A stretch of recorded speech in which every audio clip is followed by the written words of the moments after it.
안녕하세요. 반갑습니다. 저는 3D 퓨처를 운영하는 정동근 대표입니다. 오늘 이렇게 초청해 주셔서 대단히 감사드리고요.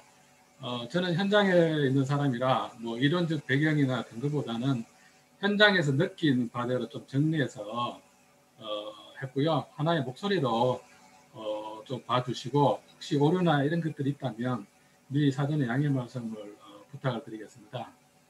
오늘의 주제 메타버스 초기 시장 창출 및 활성화에 관하여에 대해서 말씀드리겠습니다. 간단하게 회사 소개를 드리면 저는 2013년 7월 창업을 해서 한 9년 정도 VR, AR 및 실감 콘텐츠 쪽으로 콘텐츠를 만들어 오고 있고요. 소재지는 생방식 분당구에 있습니다. 또 저 개인적으로는 산업 자동화 분야인 그 로컬 오토메이션 한국 기사에서 한 18년 정도 근무를 했고요. IT 및 영업을 담당했습니다. 이때 제가 담당한 회사가 뭐 삼성전자, 반도체나 LCD, SK 하이닉스, 뭐 현대자동차, 한국타이어 등 이런 한국의 대규모 어떤 큰 기업들을 제가 맡았었습니다. 회사 연령을 간단히 말씀드리면 2017년도에 무선 스텝 모션 컨트롤러를 가지고 특허를 취득했습니다. 이 특허는 이제 가상 공간에서 이동을 어떻게 좀 쉽게 할 수 있느냐, 경제적으로 쉽게 할 수 있느냐가 주제였고요. 2018년도에는 VR 아트 공연 및 가상미술관 소재로 중국 국영 CCTV에 소개된 바가 있습니다. 그리고 그해에 판교 ICT 문화융합센터에서 VR 체험 행사를 진행을 했었고요. 그 다음에 한국 콘텐츠 진흥원 온라인 교육센터에 저희가 VR 아트 교육 콘텐츠를 제작해서 공급을 한 바가 있습니다. 그리고 2019년도에는 아리랑 TV에 모션 캡처, 유튜브 보유기술 업체로 소개가 되었고요. 작년 2020년도에는 조선시대 민술사 콘텐츠를 제작해서 지금 현재 VR 및 AR로 보급을 하고 있습니다. 그리고 2021년도에는 산업용으로 좀 영역을 확장을 해서 스웨드락이라는 회사에 산업용 VR 교육 콘텐츠를 납품을 했고요.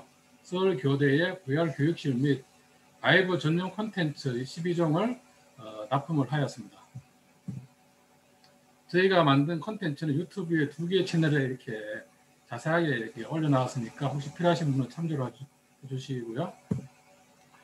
현재 사업 영역은 교육, 문화, 예술을 넘어서 산업 영역으로 좀 확장을 하고 있습니다. 그래서 XR 카탈로그, XR 매뉴얼, 가상 전시장, XR 쇼룸이라고 부르는데 이 세 가지 분야를 중심으로 하고 있고요. XR 카탈로그는 제품의 3D CAD 데이터를 기반으로 해서 홍보용이나 전시용 콘텐츠를 제작을 하는 것이고요.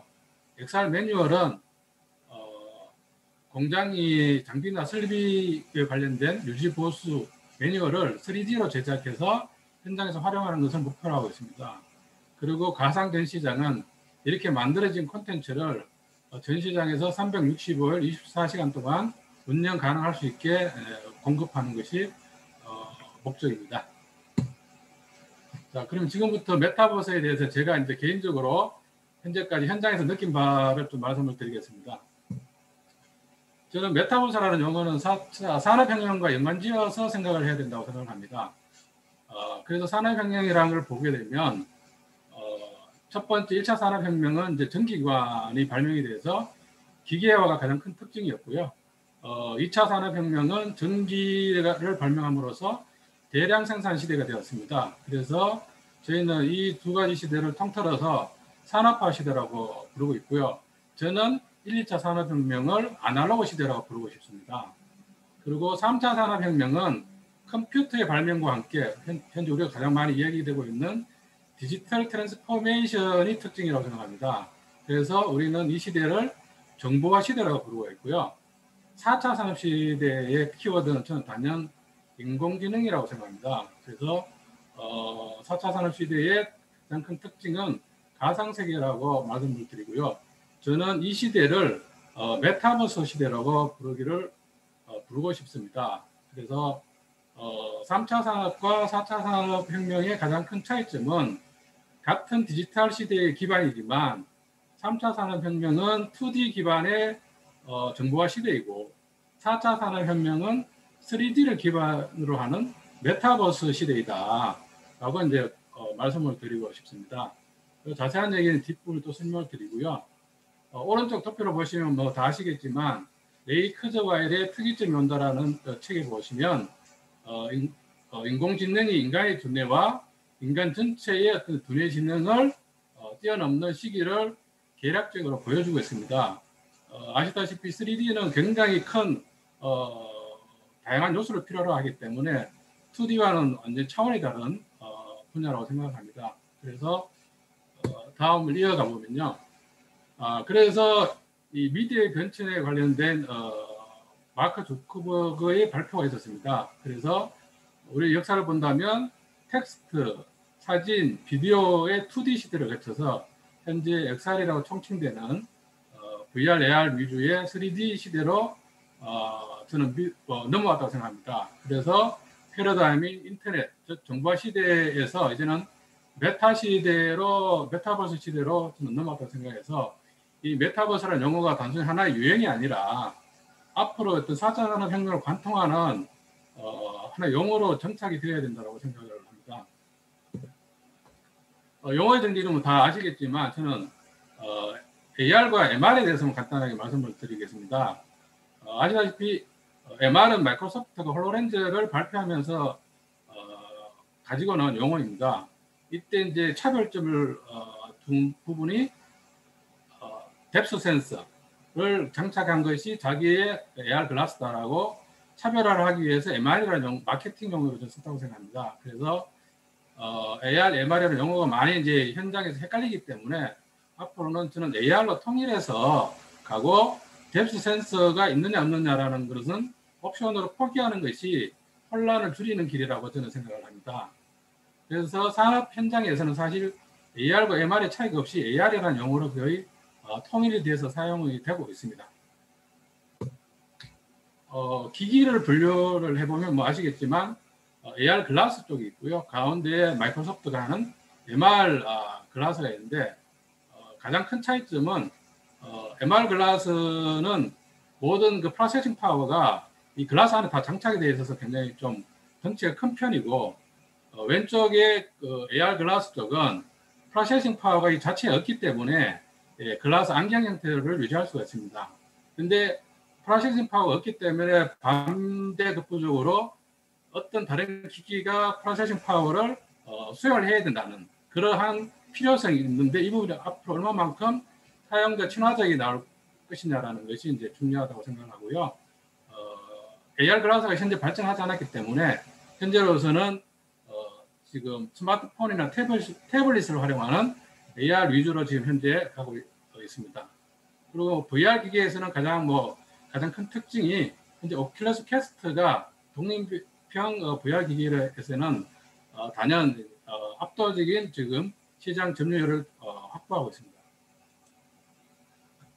AR 글라스를 조금 더 살펴보면 가장 왼쪽 부분이 주로 산업체에서 많이 사용을 합니다. 그래서 뷰직스라는 회사에서 M4000이나 M300L 같은 우리가 보는 일반적인 AR 글라스는 좀 다르지만 산업 현장에서 충분히 유용한 형태의 글라스로 많이 사용이 되고 있고요. 마이크로소프트는 설명드렸고 그다음 엔리얼 리얼 글라스가 글라스와 스마트폰이 연계된 가장 최초의 제품으로 한국 시장에 출시가 됐습니다. 그리고 제가 강조해서 말씀드리고 싶은 것은 AR 글라스 업체 중에 국내 업체가 있다는 사실입니다. PNC 솔루션이라는 회사가 안드로이드나 윈도우 기반의 AR 글라스를 만들어서 지금 공급하고 있습니다. 자, 그래서 이제 정리를 해보면 VR과 AR의 장단점을 확실히 저희는 좀 파악을 해야 된다고 생각합니다. 그래서 VR은 장점이 몰입성과 상호작용성이 AR보다 뛰어나고 가상으로 작동 및 시뮬레이션이 좋지만 제가 보는 단연 VR의 가장 큰 문제점은 안전 문제입니다. 특히 어린이 대상을 했을 때는 보호자가 옆에 있지 않으면 혼자서 어떤 수행을 할 수 없는 상황이기 때문에 이건 어른들도 마찬가지지만 특히 어린이를 대상으로 하는 확대 문제에 있어서는 VR의 가장 큰 부분은 안전 문제라고 저는 보고 있고요. AR은 현자 시를 위한 오브젝트 오버레이딩이 보여지기 때문에 산업 쪽에서는 현장 활용에 아주 적합한데 그렇지만 아시다시피 아직 AR 글라스의 활용도가 굉장히 떨어지기 때문에 현장에서 주로 태블릿 또는 스마트폰을 많이 활용하는 부분이 현재의 상황입니다. 그래서 메타버스라는 정의와 이제 XR 기기의 중요성을 이제 좀 말씀드려보면, 메타버스는 아시다시피 가상 초월을 의미하는 메타와 세계 우주를 의미하는 유니버스 합성으로 이제 되어 있고요. 닐 스티븐슨의 어떤 스노크래시라는 소설에서 아바타라는 용어와 함께 이제 가장 크게 회자되는 용어로 지금 되어 있습니다. 그리고 이제 여러 유튜브를 보면 이제 많이 헷갈리는 부분들이 VR, AR, 메타버스, MR, XR 이렇게 이제 용어가 이제 혼선적으로 쓰이고 있는데, 저는 이제 이렇게 생각합니다. VR, AR, MR, XR 이런 용어들은 기술적 용어이고, 메타버스라는 용어는 아까 말씀드린 것처럼 산업화 시대, 정보화 시대와 같은 어떤 그 의미로 사회, 경제, 문화적 현상을 우리가 하나의 단어로 표현할 때 써야 되는 어떤 용어라고 생각합니다. 그래서 이렇게 좀 구별하면 혼선이 좀 줄어들지 않을까라는 생각이 들고요. 또 하나 제가 이제 VR, AR을 현장에서 오랫동안 하면서 가장 많이 성인들로부터 들었던 얘기는 VR, AR 기기를 착용하지 않고서 3D를 볼 수 있는 방법이 없느냐라는 질문을 제일 많이 받았습니다. 근데 아시다시피 3D 세계를 3D로 볼 수 있는 유일한 방법은 XR 기기를 사용하는 것 뿐입니다. 그걸 사용하지 않으면 3D 세계를 3D로 볼 수가 없습니다. 단지 스크린으로 보는 것은 3D 세계를 저는 2.5D 정도 효과만 있는 거라고 생각하기 때문에 이거는 과도적인 부분이라고 생각합니다. 그래서 앞으로 이제 XR 기기가 굉장히 저는 메타버스 시대의 핵심적인 부분이라고 생각을 하고요. 메타버스를 조금 더 디테일하게 정리를 해보면, 저는 개념적으로 사람들이 많이 본 영화 레디 플레이 원이라는 영화가 아바타라는 영화와 같이 사람들의 눈높이를 거의 정해놨다고 생각합니다. 그래서 메타버스의 어떤 종국적인 목적지는 저는 이제 그 부분이 이제 기준으로 돼야 된다 생각하고요. 그걸 본다면 현실 세계 일부분을 실사형, 포토 리얼리스틱이죠. 리얼타임, 실시간, 그 다음에 3D로 만들어서 현실 세계와 상황을 연계하는 것이라고 저는 정의를 하고 싶습니다. 그래서 그 기준을 이제 가진다면 저는 5가지 정도로 생각하는데요. 첫 번째는 이제 3D로 만들어져 있느냐, 두 번째는 리얼타임이냐, 세 번째는 포토 리얼리스틱이냐 라는 게 첫 번째 기준이 돼야 되고, 두 번째는 XR 기기 연결성, 즉 VR이나 AR 기기 연결성은 반드시 필수적이라고 생각을 하고요. 스크린 연결성은 확장성을 가져가야 된다고 생각합니다.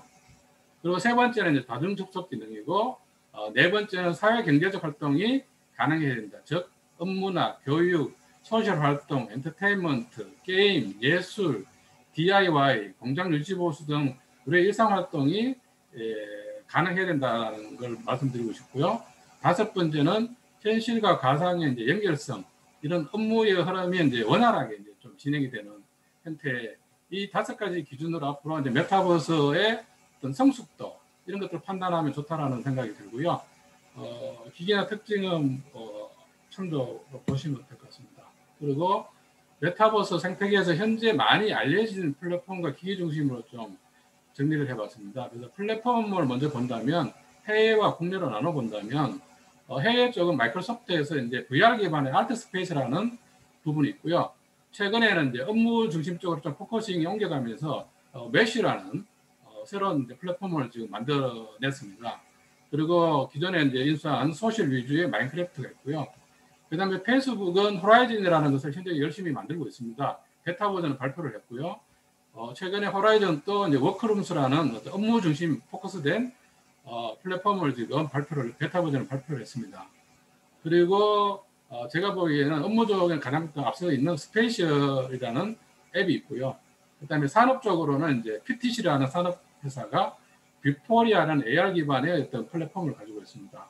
그리고 기타 이제 콘텐츠로는 이제 주로 이제 게임 뭘 기반으로 하는 쪽으로는 로블록스, 포트나이트라든가 디센트럴랜드라는 플랫폼이 있고요.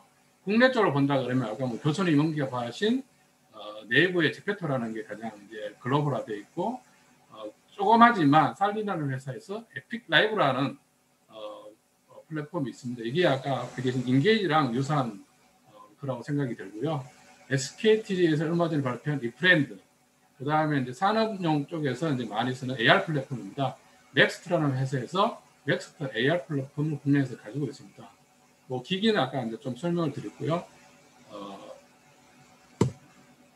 그래서 앞에서 정리한 부분들을 이제 간단하게 이제 표로 이제 보여드리고요.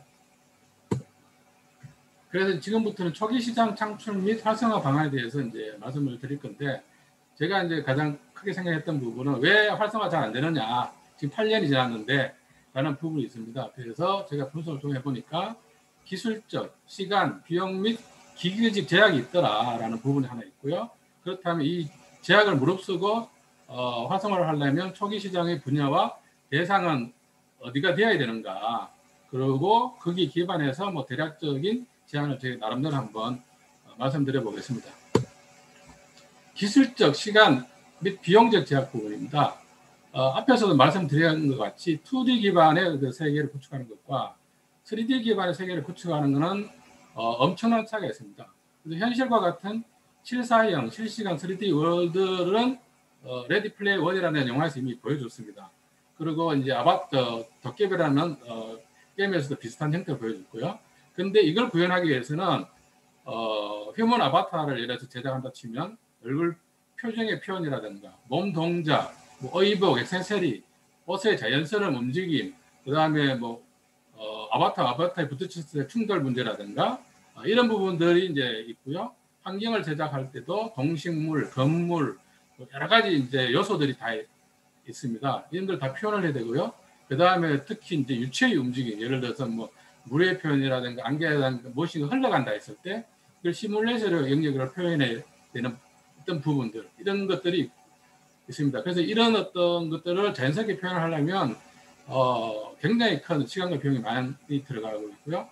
두 번째는 이제 기술 발전의 한계입니다. CPU, GPU, 메모리, 대역폭, 네트워크 속도 등 많이 발전해 왔지만 이런 발전은 2D 월드 구축에는 문제가 없고 오히려 이제 그걸 넘어서는 단계까지 왔지만 실시간 3D 월드 구축에는 아직도 턱없이 많이 이제 부족하다고 생각을 합니다. 그래서 여기에다가 이제 대규모 인원이 동시 접속의 어려움이 있죠. 이렇게 된다 그러면 굉장히 큰 클라우드의 리소스가 필요하기 때문에, 그래서 결론적으로는 3D 컨텐츠 제작에 대한 시간과 비용은 2D 컨텐츠 제작과 엄청난 차이를 보이더라. 그래서 3D 컨텐츠 쪽 분야는 콘텐츠 판매 후 수익이 큰 분야 위주로 진행이 되고 있다. 그리고 가장 큰 분야가 이제 게임, 영화, 엔터테인먼트, 건축 분야 이런 위주로 현재 진행이 되고 있음을 볼 수가 있습니다.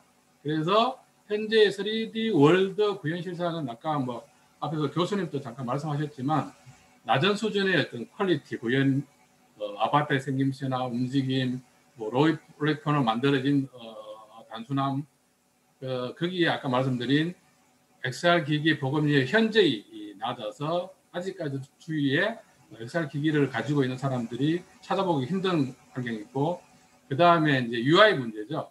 실제로 그걸 착용을 한다 손 치더라도 인터랙티브 요소에 굉장히 어려움이 많고, 또 하나는 이제 킬러 컨텐츠 부재가 현재 실상입니다. 그래서 또 하나의 이제 제약상으로는 제가 이제 가장 크게 생각하는 부분이 이제 기기적 제약이라고 생각합니다. 그래서 이 기기적 제약은 기존에 앞에서 우리가 정보화 시대에 가장 큰 역할을 했던 그 컴퓨터와 스마트폰을 참조한다면 앞으로 펼쳐질 XR 기기 쪽에 좀 참조가 되지 않을까 해서 제가 좀 정리를 한 거고요. 발전 단계는 제가 개인적으로 이렇게 구별을 했습니다. 그래서 원조 단계는 얼리 어댑터가 사용하는 단계, 그 다음에 상용화 단계는 매니아 사용자들이 사용하는 단계, 그리고 보편화 단계는 모든 일반 사용자들이 사용하는 단계로 이렇게 기준을 잡고요. 이 기준에서 본다 그러면 PC 컴퓨터는 원조는 1974년에 알티어 8008이라는 제품을 원조로 잡고 있고요. 상용화는 우리가 뭐 지금 익히 알고 있는 애플2 컴퓨터가 1977년도에 발표가 됐습니다. 이외에도 많이 있었지만 이 시기를 상용화 시점으로 잡고 있고요. 보편화 시기는 다들 알고 계시지만 1981년도에 IBM 퍼스널 컴퓨터를 발표하면서 폭발적으로 성장을 했습니다. 이 시기부터 이제 보편화가 돼서 현재까지 한 40년이 흐르고 있고요. 두 번째는 스마트폰입니다. 스마트폰은 원조는 1994년도에 IBM에서 사이먼이라는 제품이 나왔었고요. 상용화는 써보신 분들도 아마 많이 계실 겁니다. 마이크로소프트에서 2003년도에 PDA폰이라는 걸 발표해서 윈도우 CE 베이스로 많이 이제 발표를 했었습니다. 저도 이 제품이 사용되었지만 굉장히 불편했죠.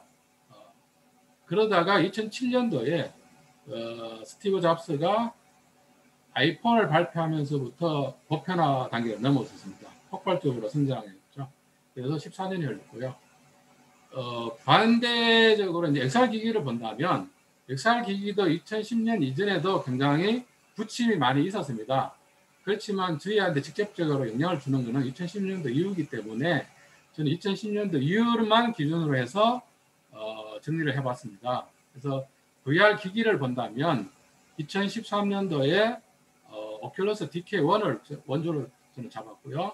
상용화는 2016년도에 HTC에서 발표한 바이브가 PC 기준으로 상용하고 독립형 기준으로는 오큘러스의 퀘스트2, 즉 페이스북에서 발표한 2020년도에 발표한 퀘스트2가 저는 상용화의 시점이라고 봅니다. 그래서 현재까지 VR 기기에서도 지금 보편화 기기는 나오지 않았다. 저는 그 시점이 퀘스트3가 나오는 2022년이나 2023년 정도가 되지 않을까라고 예상을 하고 있고요. AR 기기로 가본다면 현재 로드맵상으로 보면 고글 글라스 렌즈 순으로 아마 나올 거라고 예상들을 하고 있습니다. 그래서 2013년도에 구글 AR 글라스가 원조로 잡았고요. 상용화는 이제 독립형으로 본다면 마이크로소프트의 홀로렌즈가 독립형으로 상용화가 돼서 사용되고 있고요. 2019년도에는 국내 업체, 아까 말씀드린 PNC 솔루션이 AR 글라스를 발표를 해서 국내에서 상용화로 좀 작업하고 있습니다. 그리고 글라스 형태로는 기계인동용 글라스 형태로는 엔리얼 제품을 저는 상용화로 잡고 있습니다. 그렇지만 말씀드린 대로 보편화 기기는 아직 출시되지 않았고 시기적으로 상당히 많이 멀다고 생각합니다. 2021년도에 애플이 고글형을 내놓을 거라고 발표는 했지만 좀 많은 분들이 예상하기에는 스마트 글라스지 AR 글라스는 아니다라고 지금 얘기들을 하고 있습니다. 그래서 실질적인 AR 글라스가 나오는 것은 2025년 정도로 잡고 있습니다. 그래서 아직도 AR 글라스가 나와서 보편화되는 시기는 조금 시간이 더 필요하다라는 생각이 들고요. 향후에는 두 가지 기기가 따로 가는 것이 아니라 하나의 기기로 통합이 돼서 두 가지 기능을 필요에 따라서 서지 않을까 이렇게 저는 예상하고 있습니다. 그래서 전체적으로 정리해 본다면 아직 AR 기기의 기술적 완성도가 높지 않아서 보편화형 기기는 출시가 되지 않았다.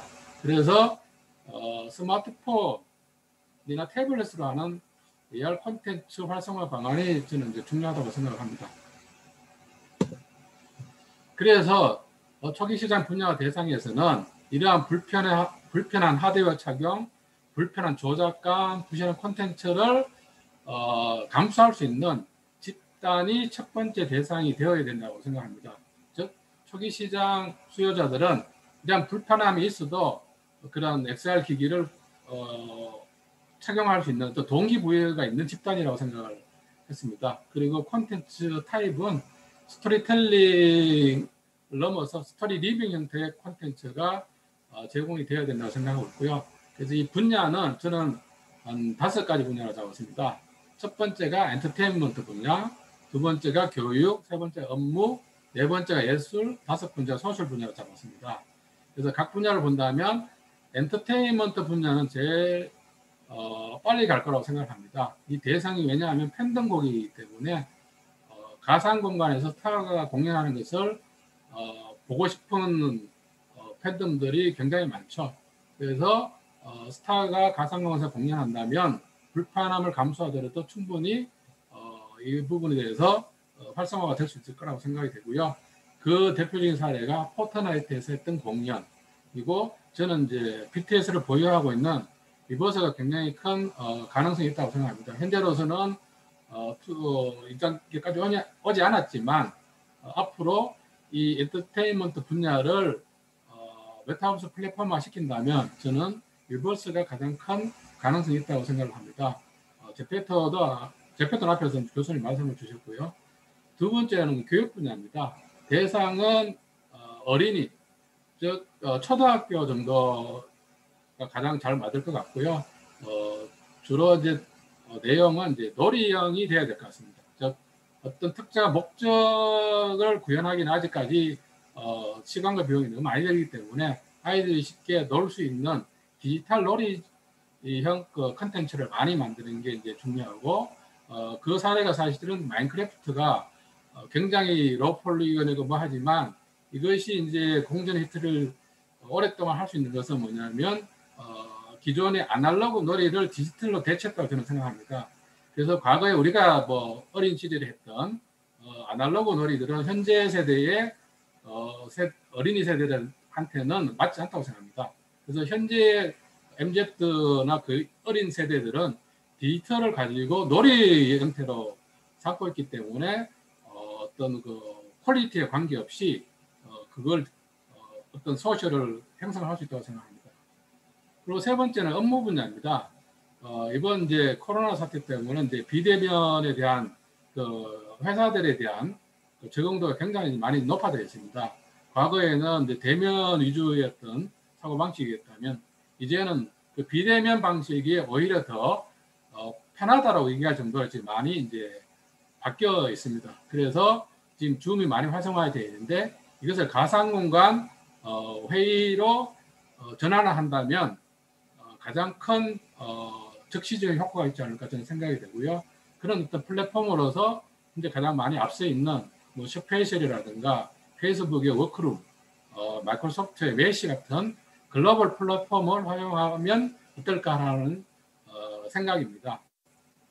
그리고 이제 네 번째 이제 예술 분야에서는 예술가들 대상으로 해서 가상 갤러리에 작품 전시를 하는 예술가들이 이제 많이 있습니다. 그렇지만 아직까지도 전체적인 숫자에 보면 굉장히 이제 소수입니다. 그리고 3D 공간에서 전시라는 것이 예술가들은 많이 필요로 하지만 실제 어떤 그 퀄리티가 아주 높지가 않습니다. 그래서 이 예술 분야에서만큼은 좀 포토 리얼리스틱한 3D 공간에서 작품을 전시할 수 있는 그런 어떤 그 지원들을 개별이나 그룹별로 한다면 이 예술 분야도 굉장히 빠른 시간 안에 성장할 수 있고 향후에는 그 자체의 어떤 산업 분야로 발전할 수 있다고 저는 생각하고 있습니다. 그리고 이제 마지막 분야는 이제 소셜 분야입니다. 소셜 분야는 같은 뭐 취미를 가진 뭐 동호회나 어떤 모임이죠. 뭐 가장 큰 부분이 이제 VR 위주지만 VR 챗이라는 앱이 있습니다. VR 챗에 들어가 보면 사실 아무것도 없지만 전 세계 수많은 사람들이 모여서 그 안에서 수다를 떨고 놀고 하는 어떤 아무것도 없음에도 불구하고 굉장히 활성화되었던 그런 거를 저는 기억을 합니다. 그래서 이 소셜 분야에서 스페셜이라든가 특정 플랫폼을 잘 만들어내면 그 동호회나 모임 참가자 소규모 그룹의 메타버스 쪽으로는 굉장히 활성화될 수 있을 거라고 생각이 됩니다. 그래서 대략적 제안을 이제 한다 그러면 뭐 높은 현실적인 기대치 대비 현재는 낮은 수준의 퀄리티다. 그래서 1차의 단기 정책은 낮은 단계에서는 놀이나 모임, 회의, 팬미팅, 공연 같은 불편하지만 어떤 특정 목적성이 큰 기대 효과가 큰 이런 쪽이 1차 목표가 되어야 될 것 같고요. 2차 중기 중간 단계에서는 게임 회사를 적극적으로 활용을 해야 될 필요성이 있다고 생각을 하고 3차 장기적으로는 전체적인 생태계 조성에 대한 필요성이 있다고 생각합니다. 그래서 좀 더 따로 나눠서 말씀을 드리면 아직 3D 기반 콘텐츠가 확연히 부족하기 때문에 그 2.5D 시장을 좀 활성화를 해야 된다는 거 있고요. 그 다음에 글라스의 기기가 아직 턱없이 부족하기 때문에 AR 시장 확장이 매우 어렵습니다. 그래서 스마트폰이나 태블릿을 활용하는 AR 콘텐츠를 활성화해야 되는데 그래서 가장 큰 핵심은 저는 이제 그 뎁스 센서라든가 라이더 센서의 장착 여부라고 생각합니다. 애플에서는 이미 장착해서 지금 나오고 있죠. 아이패드 프로라든가 스마트폰에서도 프로 모델 이상은 라이더 센서를 장착을 하고 나오고 있습니다. 근데 안드로이드 쪽에서는 아직 거의 없죠. 그래서 안드로이드 쪽 진영에서도 이런 센서를 장착해야 5G 생태계라든가 콘텐츠 생태계 같은 것들이 활성화될 수 있다고 생각을 해서 이 부분은 어떤 좀 정부와 삼성에서 좀 전략적인 어떤 협의가 필요하다고 생각하고요. 그 다음에 전용 AR 스마트폰 개발도 필요하다고 생각합니다. 이 부분은 어린이 교육용으로 좀 타겟팅을 해야 된다고 생각을 하고요. 지금 뭐 핸드폰을 가지고 활용하는 것은 좀 굉장히 불편하기 때문에 일반적인 기능을 빼고 어떤 그 여기 전용도 AR에 전용 특화된 그런 기기를 개발한다 그러면 굉장히 저렴하게 좋은 콘텐츠 기반이 될 수 있다고 생각합니다. 그래서 이런 것들을 만들어서 콘텐츠 개발 및 배포를 하는 플랫폼으로 사용을 하고 하면 좋을 것 같고요. 또 하나 이제 학교 보급에서 가장 큰 걸림돌은 콘텐츠 수급 부분이라고 생각합니다. 지금 과거의 어떤 그 부패 여러 가지 문제 때문에 지금은 나라 장터라든가 뭐 특정 장터를 통해서만 학교에서 이제 초등학교에서 수급을 하는 이런 상황이 돼 있다 보니 단위 학교 자율적인 콘텐츠 수급이 매우 어렵습니다. 그러다 보니 이제 지역 단위의 어떤 그 콘텐츠 제작도 힘들어지고요. 그래서 이제 이런 부분들이 좀 단위 학교 자율적인 콘텐츠 수급이 활성화되도록 정책 방향이 좀 바뀌어야 된다고 생각합니다. 그래서 지역 기반의 어떤 특화된 콘텐츠들이 많이 개발이 돼야만이 이런 생태계가 빨리 발전할 거라고 생각을 하고요. 그 다음에 이제 소규모, 다양한 성격의 소형 메타버스 플랫폼이 많이 형성이 되고 활성화되어야 된다고 생각합니다. 아까 말씀드린 것처럼 이 메타버스라는 것은 4차 산업을 관통하는 하나의 큰 핵심 주제이기 때문에 저는 처음부터 아주 크게 한다는 건 불가능하다고 생각합니다. 왜냐하면 아까 말씀드린 것처럼 3D 기반으로 가야 되는데 현재의 그 AI 수준으로는 3D를 구현하는 데 굉장히 초기 단계입니다. 그래서 대형의 메타버스 플랫폼은 불가능하기 때문에 소형의 다양한 어떤 특정한 성격의 집단적 특정한 성격을 가지는 그러한 형태의 소형 메타버스 플랫폼이 많이 이제 활성화될 수 있도록 정책 방향을 짜야 된다고 생각을 하고 있고요.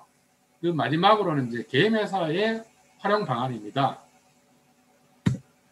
그래서 게임 업체 활용 방안은 앞에서 이제 제가 설명드린 걸 기반으로 본다면 메타버스 플랫폼이나 콘텐츠 제작에 가장 유리한 기업이 이제 3D 기반 게임 업체입니다.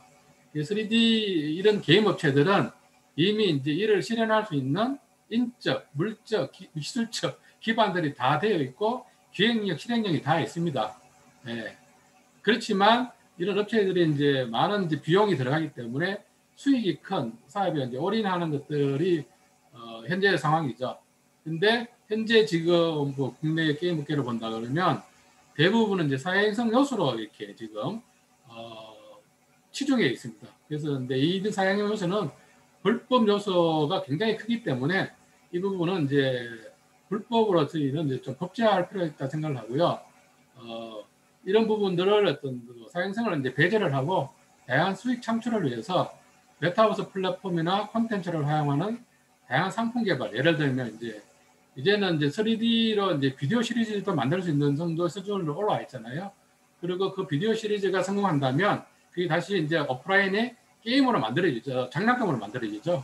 그래서 비디오 시리즈 이와 연계인 장난감 시리즈 같은 걸로도 이제 가능하고 확장이 가능하다 말씀을 드리고, 그다음에 교육용 시장이 앞으로는 엄청난 저는 시장이라고 생각합니다. 그래서 메타버스 시대에 기반의 3D는 교육의 어떤 혁명을 불러올 것이라고 생각을 하고요. 그래서 교육용 시장 개발 및 프랜차이즈를 이제 해야 되고, 그 다음에 이제 타겟은 글로벌이다. 국내에는 시장이 너무 작기 때문에 글로벌화를 목표로 다양한 원 IP 멀티 소스 형태로 이제 진화를 해야 된다고 생각합니다. 그래서 제가 최근에 가장 핫한 이슈로 나왔던 두 가지 게임을 좀 비교를 해서 이제 제 나름대로 정리를 해봤습니다. 그래서 게임 회사의 비즈니스에 대한 변화 유도라는 제목을 해서 이제 제가 정리한 건데요. 블레이드 앤 소울은 첫 번째로 블레이드 앤 소울 2는 지금 사행성 도박성 게임 지향으로 엄청나게 지금 많이 문제가 되고 있습니다. 그리고 성인 대상이고 pay to win only 가공 구조이고 경쟁 유발을 통해서 돈을 버는, 그래서 파급 효과는 이런 산업은 성장할수록 사행성 도박성이 너무 커져서 사회 문제가 이미 되어 있는 상태이죠. 그래서 앞으로는 더 큰 문제가 될 수 있습니다. 그리고 가장 큰 문제는 타산업과의 시너지 효과가 전무하다는 부분입니다. 근데 반면에 이번에 게임버스에서 게임콘에서 발표된 도깨비라는 걸 보면 비전이 이제 메타버스 지향이라고 스스로 언급을 했습니다. 그리고 대상 고객은 온 가족 대상이고 오픈 월드를 지향하고 수익 모델은 IP 멀티 소스와 타 분야에 대한 서비스까지도 언급이 되었습니다. 그래서 콘텐츠 확장성은 일상의 모든 분야가 이제 다 콘텐츠가 될 수 있는 부분이고요. 파급 효과는 성장할수록 타 분야의 참여가 늘어나서 글로벌 플랫폼으로의 성장 가능성이 저는 굉장히 높다고 보고 있습니다. 그리고 이 플랫폼이 되면 다른 콘텐츠나 어떤 뭐 서드 파티와의 어떤 콜라보레이션도 가능하기 때문에 타 산업과의 시너지 효과 상승도 굉장히 크다고 보고 있습니다. 그래서 앞으로 메타버스 시대에 가장 중심축이 되어야 될 부분 중에 하나는 게임 회사에 대한 비즈니스 모델 변화 유도라고 생각을 합니다. 그래서 제가 나름대로 생각을 한번 정리를 해봤습니다. 여기까지 이제 저의 이제 발표고요. 마지막으로는 이제 제가 이제 메타버스 랩 이거 자료를 만들면서 참조했던 자료입니다. 이 자료 후보를 이제 참조하시면 좋겠고요. 제 발표는 이로써 마치겠습니다. 감사합니다.